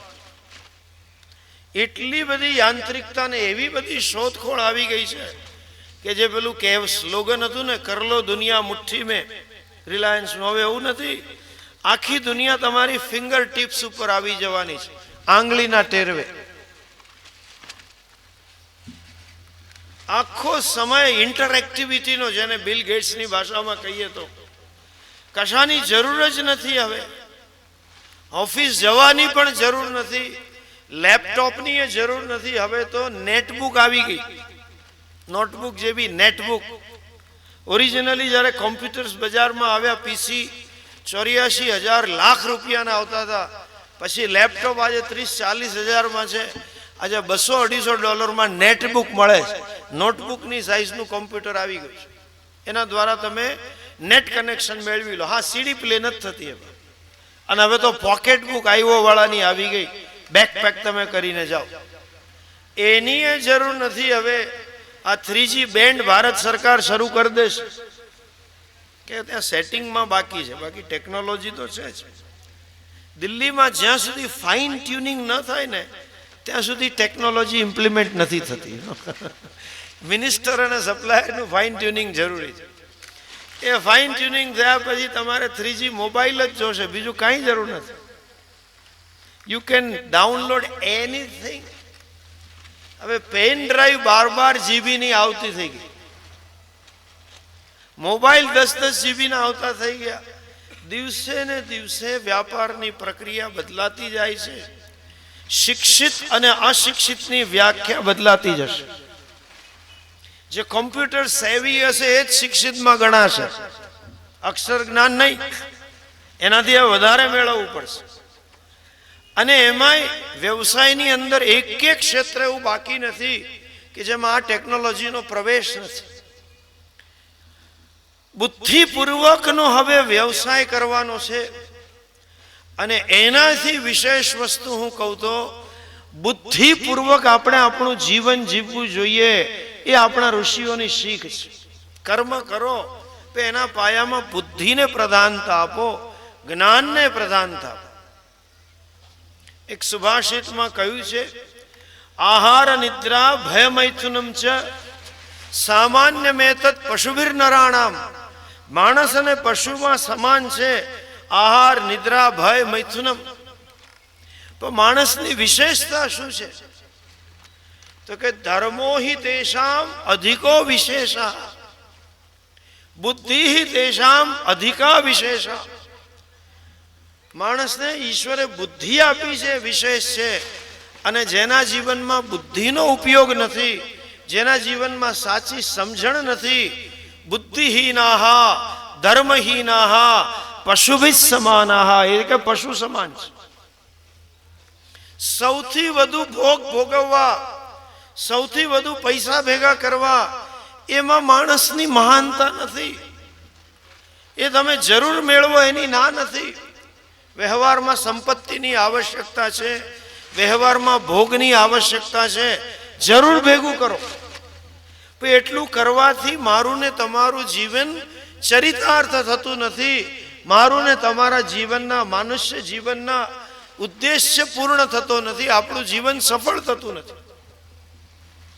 જીવનનું સાફલ્ય મેળવવા માટે જીવન વિશેની સાચી સમજણ કેળવો અને બુદ્ધિનો ઉપયોગ કરો. જીવન બુદ્ધિ પ્રધાન જીવો, અર્થાત ધર્મ ને અર્થ બે રીતે મેળવી શકાય છે. એક નીતિથી અને બીજું અનીતિથી. જુઓ, અર્જુન અને દુર્યોધનમાં કોઈ ફેર નથી. જે વસ્તુ દુર્યોધનને જોઈએ છે એ જ વસ્તુ અર્જુનને જોઈએ છે. દુર્યોધનને પણ રાજ્ય જોઈતું હતું, અર્જુનને જોઈતું હતું. દુર્યોધનને કીર્તિ જોઈતી હતી, અર્જુનને પણ જોઈતી હતી. દુર્યોધનને સંપત્તિ જોઈતી હતી, અર્જુનને પણ જોઈતું હતું. દુર્યોધનને ભોગ જોઈતા હતા, અર્જુનને પણ એ જ જોતું. બંનેનું સાધ્ય એક છે. અને કદાચ હજુ અધૂરા વાત કરું તો દેવતા અને અસુર બંને પણ એક જ વસ્તુ ઝંખે છે. દેવતાઓને પણ સ્વર્ગનું રાજ્ય જોઈએ છે અને અસુરોને સ્વર્ગ જ જોઈએ છે, બીજું કાંઈ નથી જોતું. અસુરો વારંવાર સ્વર્ગ પર ચડાઈ કરે છે. કેમ? સ્વર્ગનો કબજો અમે મેળવીએ, ત્યાંના દિવ્ય ભોગ, ત્યાંની અપ્સરાઓ અમે ભોગવીએ. અને દેવતાઓ એની સામે પોતાનું રક્ષણ કરે છે. સાધ્ય બંનેના એક છે, પણ બંનેની માનસિકતામાં એક મૂળભૂત ભેદ છે. આપણા ઋષિ મુનિઓ, દેવલ ઋષિ વગેરે અસિત વ્યાસજી વગેરે આ શિક્ષા આપી ગયા છે કે અમે તારું આ સાધ્ય એની સામે અમને વાંધો નથી, પણ સાધ્યની સાથે સાથે સાધનની શુદ્ધિ વધારે આવશ્યક છે. End should not justify the means should justify the ends. સાધ્ય દ્વારા સાધન નક્કી ન થવું જોઈએ, સાધનની શુદ્ધિ દ્વારા સાધ્ય નક્કી થવું જોઈએ. દુર્યોધન અને અર્જુનની માનસિકતામાં આટલો જ ફરક છે. દુર્યોધનના મોઢામાંથી આ વાક્ય નીકળી જાય છે. મહાભારતનું યુદ્ધ શરૂ થતા પહેલા છેલ્લી ઘડીએ જ્યારે બલાબલનો વિચાર કરે છે, છેલ્લી ક્ષણનો વિચાર છે કે એમનામાં કયા યોદ્ધા છે, આપણામાં શું છે, સ્ટ્રેટેજી કેવી હોવી જોઈએ. ક્રિકેટની ટીમ રમવા જાય પહેલા છેલ્લે સ્ટ્રેટેજી કરે, ભેગા થઈને ગુફ્તગુ કરે. એમ દુર્યોધન દ્રોણાચાર્ય પાસે જઈને, કારણ કે એના સેનાના સરસેનાપતિ દ્રોણાચાર્ય છે, અને કહે છે કે આપણામાં આવા યોદ્ધાઓ છે, પેલામાં આ યોદ્ધા છે. શરૂ કરે છે, ભવાન ભીષ્મશ્ચ કર્ણશ્ચ કૃપશ્ચ સમિતિંજય. આપ છો, ભીષ્મ છે, કર્ણ છે, કૃપાચાર્ય છે, વગેરે વગેરે મહારથીઓ અતિરથીઓ છે. અને એ લોકોના સૈન્યમાં દ્રોણ, અર્જુન છે, ભીમ છે, વગેરે લિસ્ટ આપે છે. લિસ્ટ પૂરું કર્યા પછી કહે છે કે મારા સૈન્યમાં અન્ય ચ બહવ શૂરાહ, બીજા કેટલાય શૂરવીરો છે, એનું અત્યારે હું લિસ્ટ નહીં આપું, કે 11 અક્ષોહિણી સેના છે. પણ બીજું ચરણ શ્લોકનું બોલી જાય છે, મદર્થે ત્યક્ત જીવિતાહ. એ લોકો મારા માટે અહીં મરવા આવ્યા છે, મારે હસ્તિનાપુરની ગાદી જોઈએ છે, અને મેં કહ્યું મને મદદ કરો, એટલે મારા માટે મદર્થે ત્યક્ત જીવિતાહ ત્યક્તમ જીવિતુમ શીલમ યેષામ તે. એ લોકો મરવાની તૈયારી સાથે આવ્યા છે. સંસ્કૃત ભાષામાં શબ્દના અર્થ ઘણા થાય. બીજો અર્થ એવો થાય, ત્યક્તમ જીવિતમ યહી તે, જે લોકો ઓલરેડી મરેલા જ છે, એવું દુર્યોધન બોલી જાય છે. આમ તો એ જ વસ્તુ સાચી છે. 11મા અધ્યાયમાં ભગવાન કહી જ દે છે વિશ્વરૂપમાં કે આ બધાને મેં મારેલા જ છે. મયૈ વેતે નિહિતા પૂર્વમેવ નિમિત્ત માત્રમ ભવ સવ્ય સાચે. અર્જુનને બતાવે છે કે આ બધાને મેં મારી જ નાખ્યા છે. દુર્યોધન કે છે આ બધા મારા માટે મરવા આવ્યા છે. અર્જુનને જ્યારે વૈરાગ્ય થાય છે, જ્યારે ભગવાન રથ એવી જગ્યાએ મૂકે છે કે ત્યારે એના હૃદયમાં શોક ઉત્પન્ન થાય છે, એને યુદ્ધની નિરર્થકતા સમજાય છે, ત્યારે અર્જુન એક વાક્ય બોલે છે. આ દુર્યોધનની માનસિકતા છે કે આ બધા મારા માટે જ મરવા આવ્યા છે. અર્જુનની માનસિકતા છતી થાય છે. સાધ્ય એક જ છે, રાજ્ય જોએ છે, ભોગ જોએ છે, સુખ જોએ છે. તો અર્જુન કહે છે યેષામ અર્થે કાંક્ષિતમ નો રાજ્યમ ભોગા સુખાની ચ તૈમેવ સ્થિતા યુદ્ધે ત્યક્ત્વા પ્રાણા ધનાની છે. કે મારે રાજ્ય સુખ ભોગ મારા માટે નથી જોઈતા. હે પ્રભુ, હું આ બધા માટે રાજ્યને ભૂખની સુખની કાંક્ષા કરું છું. એ બધાની જીવવાની કોઈ ગેરંટી નથી, એ મરી જશે, માટે મારે રાજ્ય નથી. દુર્યોધન એક માનસિકતા છે કે મારા માટે જ બીજા મરે અને હું જ સુખી થઉં. અર્જુન એક બીજી માનસિકતા છે, હું જીવું કે મરું અગત્યનું નથી, પણ આ બીજા બધા સુખી થવા જોઈએ, એના માટે મારે રાજ્યને ભોગ જોઈએ છે. અને જ્યારે બીજા પ્રકારની માનસિકતા હોય ને, એના રથનો સારથી સાક્ષાત કૃષ્ણ પરમાત્મા. દુર્યોધનનો સારથી કૃષ્ણ નથી. એમ તમે જરાક તમારી માનસિકતા જુઓ. 21મી સદીની પાશ્ચાત્ય સંસ્કૃતિની આ માનસિકતા છે, બીજાનું જે થવું એ થાય, હું પૈસા ભેગા કરવો જોઈએ. એટલે આજે પૈસાદારો ખૂબ થતા જાય છે, બધા પાસેથી ખેંચી. સમાજની કરુણતા એ છે કે આવા મેગેઝિનો છે કે જે આવી જાહેરાતો આપે કે વિશ્વના ફોર્બ્સનું લિસ્ટ આવે, સૌથી વધુ પૈસાદાર માણસો કેટલા, સારામાં સારી ગાડી ઇન્ડિયામાં કોની પાસે છે એનું લિસ્ટ આવે છાપા. આટલા અબજ કરોડ એને ભેગા કર્યા એવું લિસ્ટ આવે. પણ કોણ જાણે કેમ કરુણતા એ છે કે છાપામાં કે ટીવીમાં એવા સમાચાર નથી આવતા કે સૌથી વધુ દાન કોણે કર્યું, સૌથી વધુ સેવા કોણે કરી, બીજાને સુખી કરવાનો સૌથી વધુ પ્રયત્ન કોણે કર્યો, એના સમાચાર ના આવે. જ્યારે આપણા જીવનમાં આ માનસિકતા આવે ને ત્યારે આપણા જીવનનો રાહબર સાક્ષાત ઈશ્વર બને છે. આ ગીતાજીની શીખ છે. અર્જુન જેવી માનસિકતા કેળવીએ. બહુ સરસ વાત ગંગારામભાઈએ કહી, અને એટલે જ મને કહેવાનું મન થયું કે સાંખલા સમાજના મહંત છે ગંગારામદાસ. સાંખલા પરિવાર એ માનસિકતાથી ચાલે છે કે આપણા સમાજની એકે વ્યક્તિ દુઃખી ન હોવી જોઈએ, આપણા સમાજની એકે નિયાણી દુઃખી ન હોવી જોઈએ, અને એનું દુઃખ દૂર કરવા બીજાને ખબર ન પડે એ રીતે અમે મદદ કરીએ છીએ. આ જ ઋષિ મુનિઓનો ઉપદેશ છે, આ જ વેદનો સાર છે, આ જ સનાતન ધર્મનું મૂળ છે. સર્વે ભવંતુ સુખિનઃ સર્વે સંતુ નિરામયા સર્વે ભદ્રાણિ પશ્યંતુ મા કશ્ચિત દુઃખ ભાગ ભવેત.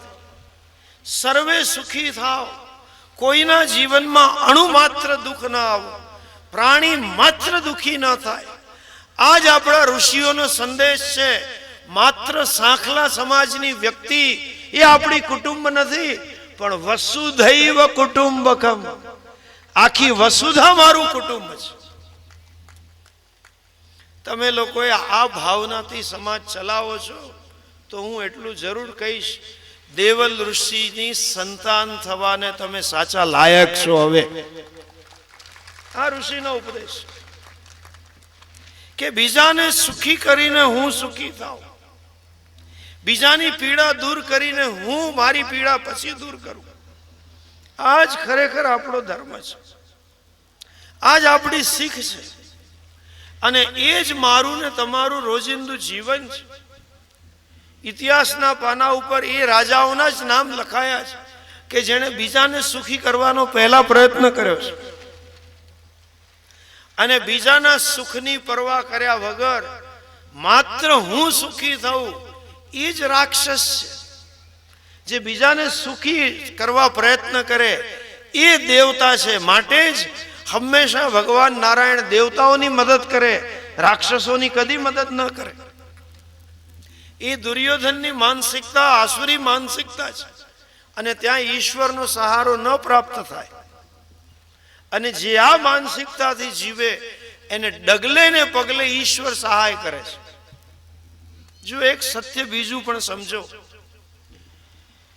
તમે ભક્તિ કરો ત્યારે હંમેશા આપણા મનમાં એક એવી ભાવના હોય છે, જેવા મંદિરમાં જઈને ભગવાનને માંગણી આપીએ, બધા દુઃખોનું લિસ્ટ આપી દે કે ભગવાન આટલા દુઃખ દૂર કરી નાખશે. દરેક માણસ મંદિરમાં જતા પહેલા એક લિસ્ટ તૈયાર કરીને જ જાય છે. આંખો બંધ થઈ નથી અને એક પ્રિન્ટ આઉટ બહાર આવ્યું જ નથી, કમાન્ડ ઓટોમેટિક અપાઈ જાય છે કે ધંધામાં જરા જોજે, આ મંદીમાં તકલીફ છે. બેન ગયો તો કે સાસુને કઈ સદબુદ્ધિ આપજે, સાસુ જાય તો કે બહુ ખર્ચાળ છે એને કઈ સદબુદ્ધિ આપ, બાબલો 12માં છે ને કમરના દુખા, બધું લિસ્ટ જ પકડાઈને આવી. એક વાર એક આવા મોટા મંદિરની બહાર એક ભિખારી બેઠો હતો. એક નવો પૈસાવાળો અભિમાની મર્સિડીઝ ઈ ક્લાસ 48 લાખની ગાડી લઈને ગયો, અને મારી પાસે પૈસા છે બતાવવા ચાવી આમ ફેરવતો. 30-40 હજાર રૂપિયાના મીટરનું કપડું એને પહેર્યું. મને તો ખબર નથી આવું આવે છે એવું મેં સાંભળ્યું છે. મારે ખરેખર જોવું છે. 40,000 માઈ હું ભર્યું છે તો જોઈએ ભાઈ, 40,000માં શું છે અંદર. એવા સૂટ પહેરીને બધા ઇમ્પોર્ટેડ પરફ્યુમ ને સોનું ને હીરા મોતી લગાડી દર્શન કરીને આવ્યો. અને આ પેલો બેઠેલો કે એ ભાઈ અહીંયા આવતો. હવે ભાઈ શબ્દ જ એને ગમ્યો નહીં, એટલે આમ જોયું તો કે ભાઈ તને કહું તું અહીંયા આવ. પેલો કે મને તું? હા તું મારો ભાઈ, અહીંયા આવ. પેલો નજીક ગયો તો શું છે, એને ગમ્યું નહીં કે મને ભાઈ કહ્યું. શું છે? ભાઈ કઈ મદદ કરને મારા ભાઈલા. 2 વાર એટલે પેલા ખાર ચડ્યો. કે તું હેનો મને ભાઈ લો કે દેખાતું નથી? આ ગાડીની ચાવી જો, કપડા જો, ક્યાં રાજા ભોજ ને ક્યાં ગાંગો તેલી, આપણે બી એક નાતનાય નથી. તો કે ભલે આમ તો એક જ નાતના. તો કા તો પેલો ભિખારી કહે છે હું બહાર ભીખ માંગુ છું ને તું અંદર માંગુ છું, ફરક આટલો જ છે, બેવ ભિખારી જ છીએ. મંદિર જઈએ ને માંગણીઓ કરીને આવીએ દુઃખ દૂર કરવાની. જો એક સત્ય સમજો, આ મનુષ્ય જન્મ જ એવો છે જેને કહ્યું છે શાસ્ત્રમાં એ પ્રારબ્ધ એવું હંમેશા મિશ્ર પ્રારબ્ધ જ છે. સુખે આવશે અને દુઃખે આવશે. કોઈ એવું વ્યક્તિ બન્યો નથી, થવાનો નથી કે જેના જીવનમાં નર્યું દુઃખ હોય, સુખ જ ના હોય. દુઃખ હોય તો ક્યાંક સુખ હોય. અને બીજી એવી કોઈ કાળા માથાની વ્યક્તિ નથી કે જેના જીવનમાં નર્યું સુખ જ હોય, કાંઈક દુઃખ હોય જ નહીં. ક્યાંક તો દુઃખ રહેવાનું જ છે. પણ જ્યારે તમે સમાજનું કલ્યાણ કરવાની માનસિકતાથી જીવશો, જ્યારે તમે અર્જુન બનશો, જ્યારે તમે પાંડવ બનશો, ત્યારે એ તમારા દુઃખના સમયમાં એ પરમાત્મા તમારી જોડે રહેશે. ભાગવત ખોલીને ક્યારેક વાંચજો.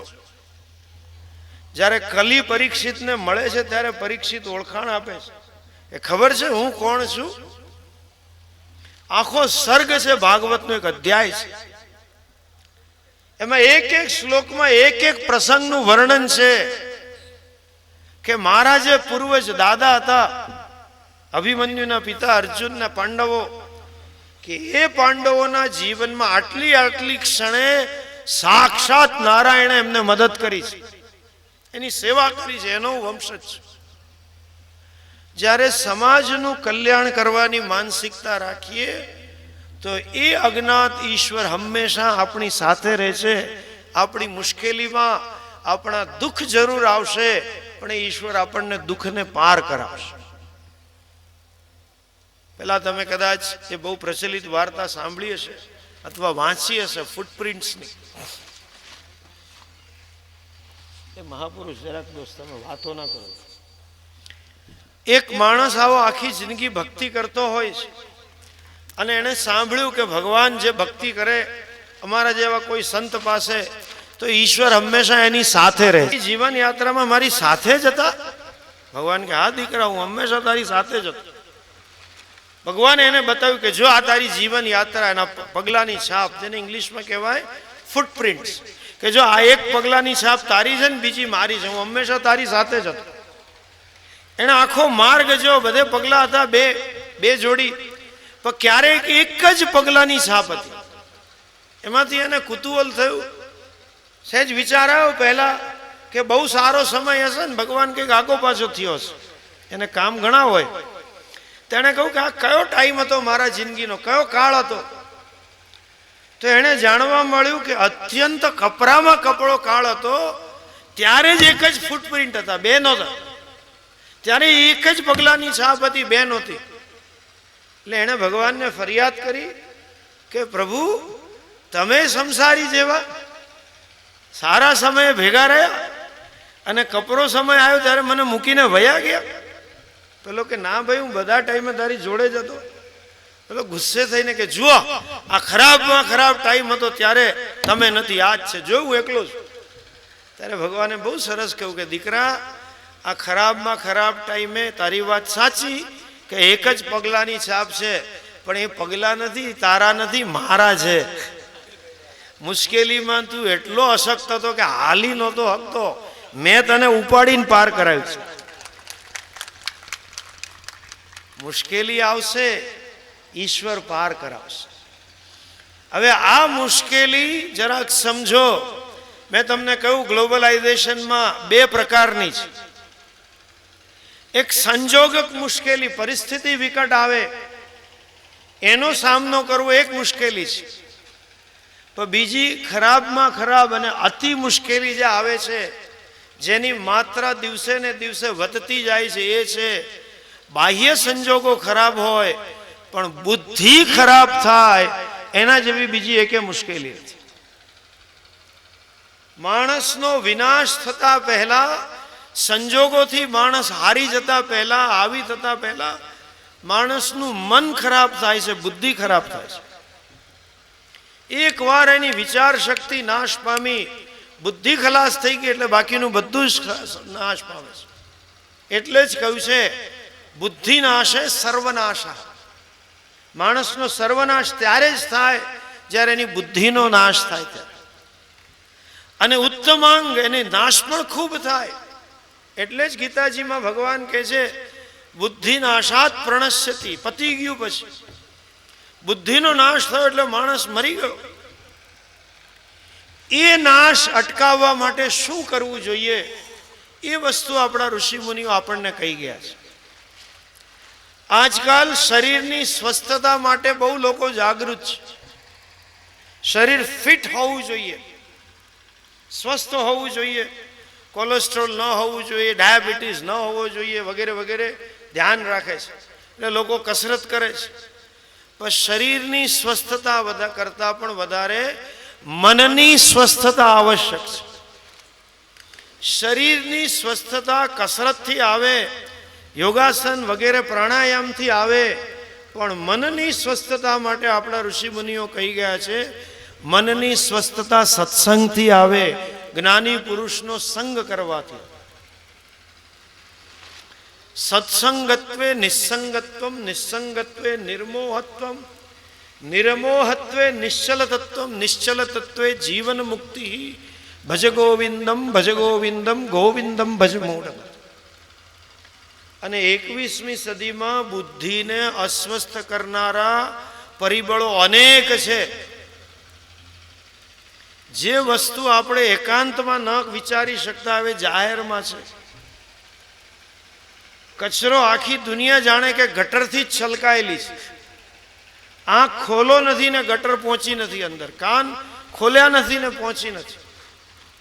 એવા સમયે સદવિચારોનો પ્રચાર જેને કહીએ, સત્સંગનો પ્રચાર કરવાની વધારે જરૂર છે. રોજ આપણા શરીરમાં કચરો આવે એવું વિચારીએ છીએ. જેને ડાયાબિટીસ હોય ને એ લોકો કાયમ ગણે કેલરી, વજનના કોન્શિયસ, કે ગઈકાલે જરા સમાજમાં ભેગા તાણમાં મીઠાઈ ખાઈ લીધી છે તો આજે 2 કિલોમીટર વધારે હાલી લે, કેલરી બાળી લે, શરીરને તાકાતમાં રાખો. અઠવાડિયું હમણાં બહાર હતા પ્રવાસમાં ને ધ્યાન નથી આપ્યું તો હવે શરીરનું ધ્યાન આપો. સવારથી સાંજ સુધી કુવિચારોનો, કુસંકલ્પોનો, સ્વાર્થનો જ પ્રચાર છે. એવા સમયે થોડો વધારે મારો આપણે સત્સંગનો કરવાની જરૂર છે. આનું નામ જ ધર્મ. સાચી ઈશ્વરની કૃપા એ નથી કે આપણને પૈસા મળી જાય, કે આપણી પીડા દુઃખ થઈ જાય, કે બેબીનું ઠેકાણું થઈ જાય, કે વહુ સારી આવે, કે ધંધો સારો આવે, કે નવી ગાડી આવે. એ બધી કૃપા છે જ, પણ ઈશ્વરની સાચી એ કૃપા છે કે આપણી મતિ ઠીક રહે. આપણા પૂર્વજોનો આશીર્વાદ એ છે કે આપણી મતિ ઠીક રહે. અને આપ સૌ ખરેખર બળભાગી છો કે સમાજમાં સંપત્તિ આવી છે. કોઈક ઓરિસ્સામાં ગયા, કોઈક બંગાળ ગયા, અને એ બાપા જ્યારે વહેરતા હતા ત્યારે એક બાજુ કચ્છનો કડવા પાટીદાર હતો અને બીજી બાજુ પેલો મહારાષ્ટ્રીયન હતો, પેલો ટામિલિયન હતો, પેલો ઉડિયા હતો ને પેલો બંગાળી હતો. 40 વર્ષ પહેલા, 50 વર્ષ પહેલા, 30 વર્ષ પહેલા. પણ આજે 30 કે 40 વર્ષ પછી એ પેલો મદ્રાસી કે પેલો ટામિલિયન હજુ એના છોકરા લાકડા જ વેરે છે અને પાટીદારો લાતીના માલિક થઈ ગયા છે. આજે એક કે પાટીદાર લાતીમાં નથી. આ સંપત્તિ આવી માતાજીની કૃપા થઈ, પણ એની સાથે કૃપા એ છે કે એકે વ્યસનો હજુ ઘૂસ્યા નથી. સદબુદ્ધિ રહી છે. એ સદબુદ્ધિ ટકી રહે એટલા માટે આવા નવા સત્રોનું પુનઃ આયોજન થાય. અને સાથે સાથે જીવનમાં થોડીક પ્રાર્થનાને, થોડીક ભક્તિને જીવનમાં સ્થાન આપો. ભગવાન પાસે માંગણી તો કરીએ, પણ જોડે એ માંગીએ કે હે પ્રભુ, આજ સુધી તમે મતિ શુદ્ધ રાખી છે તો હવે પછી પણ શુદ્ધ રાખજો આવનારી પેઢી. તમારા સંતાનો બાપા વિનોબા ટ્રાવેલમાં જતા હતા, 5 ગૌ ચાલુ એમના માટે કાંઈ નહોતું. હવે આ છોકરાઓ ગામના ઘરમાંથી વાડી આવવા માટે ગાડીઓ લઈને આવે છે. આ સમૃદ્ધિ આવે છે. લક્ષ્મી એવું કહેવાય 3 પેઢીથી વધારે ટકતી નથી.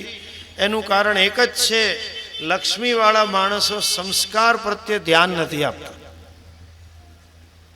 એ જો ધ્યાન આપે તો 3 પેઢી નહીં 30 પેઢી ટકશે જ. ટાટાની લક્ષ્મી ટકી જ છે આટલા વર્ષોથી, કે ટાટાનું ગ્રુપ આ એક જ માનસિકતાથી કામ કરે છે કે વસુધૈવ કુટુંબકમ. બહુ સરસ એક જાહેરાત ટાટા ગ્રુપની 10-12 વર્ષ પહેલા આવતી હતી કે we are in hospital, we are in education, કેટલા કેટલા સેવાના કાર્યો કરે છે એનું લિસ્ટ આવે, અને છેલ્લે પછી એક વાક્ય આવે, we also manufacture steel, Tata steel. અમે સ્ટીલનો વ્યાપાર કરીએ છીએ. અર્થાત એ ગ્રુપની માનસિકતા માત્ર પૈસા કમાવાની નથી, સમાજનું કંઈ કરવા માટે મારે પૈસા ભેગા કરવા છે, બીજાને સુખી કરવા માટે મારે યુદ્ધ લડવું છે. અર્જુનની માનસિકતા છે. એ માનસિકતા જ્યાં સુધી ટકશે ત્યાં સુધી સંપત્તિ ટકશે, અને એને જ સંસ્કારિતા કહેવાય, અને એ જ બુદ્ધિનો શ્રેષ્ઠ ઉપયોગ કહેવાય. બીજાનું ખેંચી લઈને હું લઈ લઉં, એ તો ગાય કૂતરા બિલાડાય કરે છે. સૌથી સમર્થ કૂતરો હશે એ બીજા કૂતરાનો રોટલો ખેંચીને લઈ લેશે. સૌથી સમર્થ સિંહ હશે એ મારણ બીજાને નહીં ખાવા દે. પણ બીજાને વેચીને, બીજાને સુખી કરીને હું સુખી થઉં, એ માનસિકતા હોય એનું નામ જ માણસ છે, અને એને જ સાચો ધર્મ કહેવાય. એ જ ઋષિનું સાચું સંતાન કહેવાય. અને આ માનસિકતાનો વિકાસ છેક વસુધૈવ કુટુંબ સુધી જ્યારે થાય ત્યારે એ માણસ ઋષિત્વને પામે, એ માણસ પરમેશ્વરને પામે છે. ત્યારે જ માણસનો જન્મ ચરિતાર્થ થાય છે, ત્યારે જ બુદ્ધિનો હેતુ સિદ્ધ થાય છે.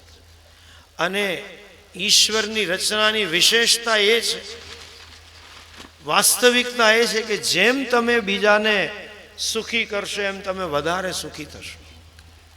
ભોગના સુખ કરતા ત્યાગના સુખની માત્રા, ત્યાગના સુખની ગહનતા વિશેષ છે. અને એટલા માટે જેમ જેમ માણસ ત્યાગ કરતો જાય એમ એને વિશેષ આનંદ આવતો જાય. આ બાપાઓની તમે વાત સાંભળો ત્યારે ખબર પડે કે બાપાએ ક્યાંય દાન આપીને પોતાના નામની તકતીઓ નથી રાખી. ગુપ્ત દાન કરીને આવતા હતા. મને હમણાં જ વાત કરતા હતા અમે કે દુકાનમાં જાય બાપા અને કે એને પૂછે શું રાખસ, અને એમાંથી એ પૂછે જે ન રાખતો એ વસ્તુ માંગે, અને પેલાને કે જરા બાજુની દુકાનમાંથી તું લઈ આવ ને, અને ઓલો બાજુમાં લેવા જાય એટલે ગલ્લામાં પૈસા મૂકીને હાલતા હતા. એ બીજાને સુખી કરવાનું જે આનંદ છે એ ભોગના આનંદ કરતા વધારે છે. અને એ ત્યારે જ પ્રાપ્ત થાય જ્યારે આપણે આપવાની શરૂઆત કરીએ, અને એ જ ખરેખર ઈશ્વરની પ્રાપ્તિ છે. અને આ જ આપણા વડીલોના ઉપદેશનો સાર છે. એમણે પોતા કરતા બીજાની ચિંતા વધારે કરી છે. અને મેં અગાઉ કહ્યું તેમ તો જ ઈશ્વર તમારા જીવનનો સારથી રહેશે. ઈશ્વર જીવનનો સારથી હોવો અર્થાત આપણી મતિ શુદ્ધ રહે, આપણી સંતતિની મતિ શુદ્ધ રહે, આપણા કર્મો શુદ્ધ રહે. જ્યારે મતિ ને કર્મ શુદ્ધ હોય તો જીવન શુદ્ધ હોય, અને જ્યારે જીવન શુદ્ધ હોય તો પરમાત્માની પ્રાપ્તિ થાય, અને ત્યારે જ માણસનું જીવન ચરિતાર્થ થાય. તો આ પ્રસંગે આપણે વધુને વધુ સંતોનો સમાગમ કરીને મતિને શુદ્ધ રાખીએ. સંતોનો સમાગમ ન થાય તો જ્યાં કંઈ આપણને આસ્થા છે, લક્ષ્મીનારાયણમાં કે નિષ્કલંકીમાં કે સ્વામિનારાયણમાં, એની રોજ ભક્તિ કરીએ અને એક પ્રાર્થના કરીએ કે હે પ્રભુ, તું મારીને મારી સંતતિની મતિ શુદ્ધ રાખજે. સંપત્તિની સાથે સાથે સંસ્કારિતા અમારા સમાજની ટકી રહે. અને એ જ્યારે આપણે સૌ કરીશું ત્યારે મને ખાતરી છે કે ઋષિઓનો વારસો ટકાવી રાખશું. આપણા ગોત્ર પ્રવર્તક પૂર્વજોના આશીર્વાદ અથવા પૂર્વજોની અપેક્ષા ઉપર આપણે ખરા ત્યારે જ ઉતરીએ જ્યારે આ માનસિકતા આવનારી પેઢીને આપણે આપી જઈએ. અને આ પ્રસંગે હું એટલા જ આપ સૌને શુભાશીષ આપીશ. મા ઉમિયા અને નારાયણ ભગવાનના ચરણોમાં એ જ પ્રાર્થના કરીએ કે આપણું જે ઉત્તમાંગ છે આ છે એ ઠીક રહે. આપણા કર્મો શુદ્ધ થાય, જેથી કરીને આપણો સમાજ શુદ્ધ રહે. તમારી આ કુટુંબ ભાવનાને હું બિરદાવું છું. અને એ ભાવનાનો ચીલો ગંગારામભાઈના નેતૃત્વમાં જે તમે આપ્યો છે કે અમારા પરિવારનું કોઈ વ્યક્તિ દુઃખી ન રહે, અમારા પરિવારની કોઈ નિયાણી તકલીફમાં ન રહે, એ માનસિકતા સમસ્ત કડવા પાટીદાર સમાજમાં આવે, સમસ્ત ગુજરાતીઓમાં આવે અને સમસ્ત ભારતીયોમાં આવે, એવી જ માતાના ચરણોમાં પ્રાર્થના સાથે હું વિરમું છું. ઓમ તત્સત. સ્વામીજીના પ્રવચનોમાંથી ખરેખર આપણા વડીલો જે ગોત્ર પ્રથા માટે જે વડીલશ્રી આપણા જે કરી ગયા છે એ બાબતે જે સ્વામીજી વિચારો આપ્યા, એ ખરેખર આપણા વડીલોની ચાલી આવતી પ્રથા આપણા માટે ખૂબ જ ઉપયોગી છે. સાથે સાથે સ્વામીજી જ્યારે અહીંયા પધારી અને માનવતાવાદી વિચારો માટે કહ્યું, ત્યારે એમ કહેવાનું મન થાય છે કે વિશ્વમાં જ્યારે જરૂર નથી પડી એટલી માનવ વિકાસ માટે અને એમાં વ્યક્તિનો સંપૂર્ણ વિકાસ થાય એ બાબતના જે વિચારો, એમને જ્ઞાન, માહિતી અને દાપણ અને સમર્પણ વધે એવી વ્યક્તિઓ માટે જે વિચારો રજૂ કર્યા એ માટે સ્વામીને ખૂબ ખૂબ ધન્યવાદ. અને સાથે સાથે સંત વૃંદજન અહીં આવી અમને આપણા મનના વિચારોની જે ગોળ કરી છે, આ ખેતરની જે વિચારો ઉગે છે એ મનના વિચારોની માટીને તળે ઉત્તર કરી અને એને આપણે જે આ મનરૂપી આવી સુંદર વિચારોનું જે આપણે ખાતર પૂરું પાડ્યું છે અને બંધિયાર વાતાવરણમાંથી આપણે મુક્ત વાતાવરણ તરફ વિચરી અને આપણે કહીએ ને કે દર્શન, પ્રવચન, ચર્ચા, સંવાદ, સંતોના સહવાસ કે સત્સંગ દ્વારા આપણા જીવનને ધન્ય બનાવી અને સાત્વિક રીતે આપણો માર્ગ કંડારીએ એવા જે સુંદર વચનો આપ્યા છે એ બદલ આ સંતોનો અત્યારથી ખૂબ ખૂબ આભાર માનું છું. ધન્યવાદ. સંતશ્રીઓની અમૃતવાણીનું આપણે પાન કર્યું. હવે પરિવાર વતી આપણે સંતશ્રીઓના આશીર્વાદ લેશું. તો સૌ પ્રથમ સ્વામી શ્રી પરમાત્માનંદ સરસ્વતીજીને શાલ ઓઢાડી આપણે આશીર્વાદ મેળવશું. તો સમાજના ઉપપ્રમુખ શ્રી પૂંજાભાઈ ખેતસીભાઈને વિનંતી કરું છું કે સંતશ્રીને શાલ ઓઢાડી આશીર્વાદ મેળવે. હવે સ્વામી શ્રી પરમાત્માનંદ સરસ્વતીને જ સ્મૃતિ ભેટ અર્પણ કરશે પરિવારના ઉપપ્રમુખ શ્રી શામજીભાઈ અરજણભાઈ.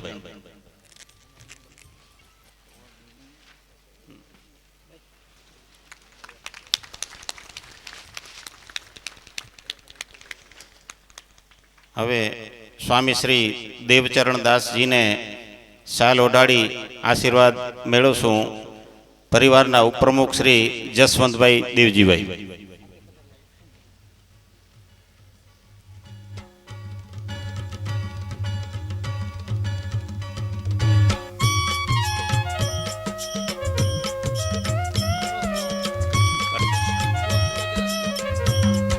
એવી જ રીતે સ્વામી શ્રી દેવચરણદાસજીને સ્મૃતિ ભેટ અર્પણ કરી આશીર્વાદ મેળવશું પરિવારના મહામંત્રી શ્રી પ્રેમજીભાઈ હરજીભાઈ.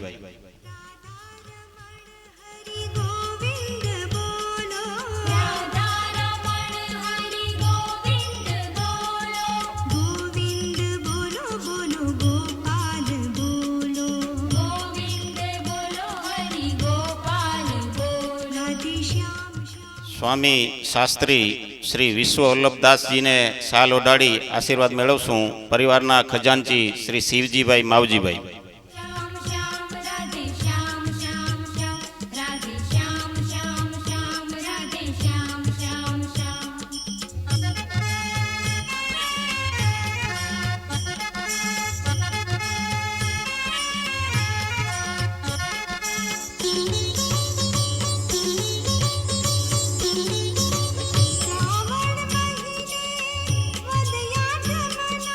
હવે સ્વામી શ્રીજી નંદનદાસજીનું શાલ ઓઢાડી આશીર્વાદ મેળવશું શ્રી સોમજીભાઈ શિવજીભાઈ પરિવારના આગેવાન નેત્રાવાસી શ્રી સોમજીભાઈ શિવજીભાઈ.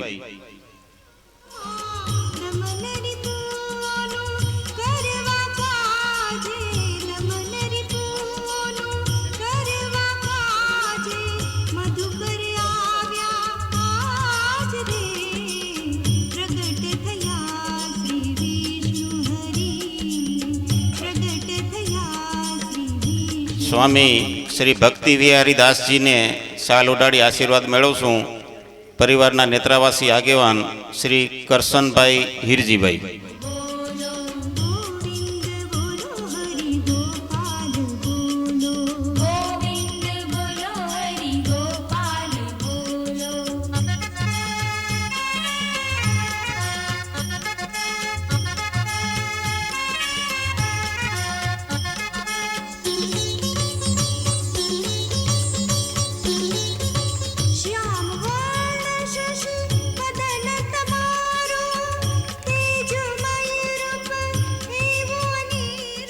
સ્વામીશ્રીઓની અમૃતવાણીનો આપણે લાભ લીધો. હવે છેલ્લે સમાજના ખજાનચી શ્રી સંતોનું શબ્દોથી આભાર દર્શન કરશે.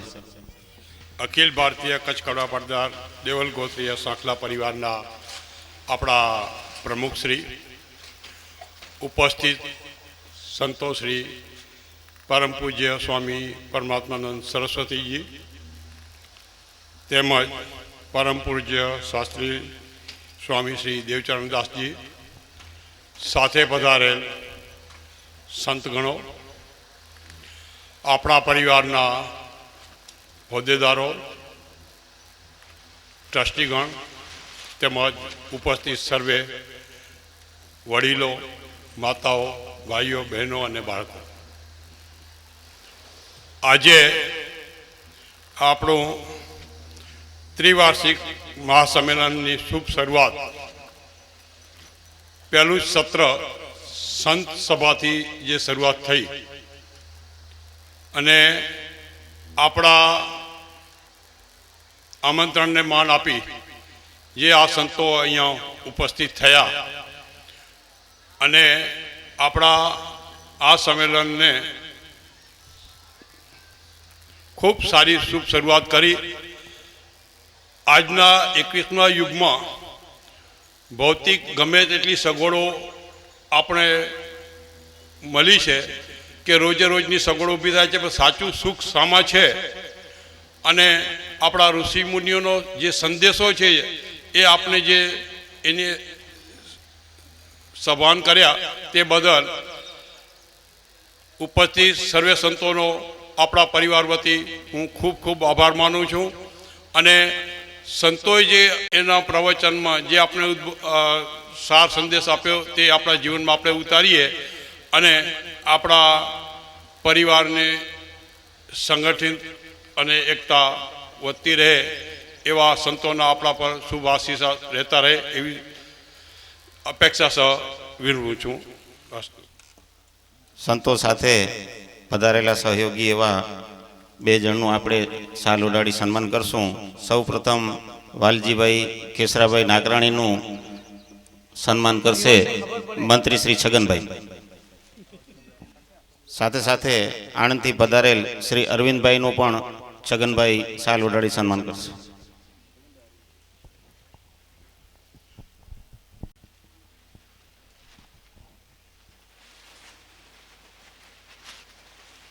સંતવાણીના પ્રથમ સત્રને આપણે અહીંથી વિરામ આપીએ છીએ. સૌ શ્રોતાજનોને વિનંતી કે સંતગણ સભા મંડપમાંથી વિદાય ન લે ત્યાં સુધી આપણે સૌ આપણે જે જગ્યાએ બેઠા છીએ ત્યાં આપણું સ્થાન જાળવી લેશું અને બપોર પછીનું સેશન ઠીક 3 વાગે આ જ જગ્યાએ ચાલુ થશે.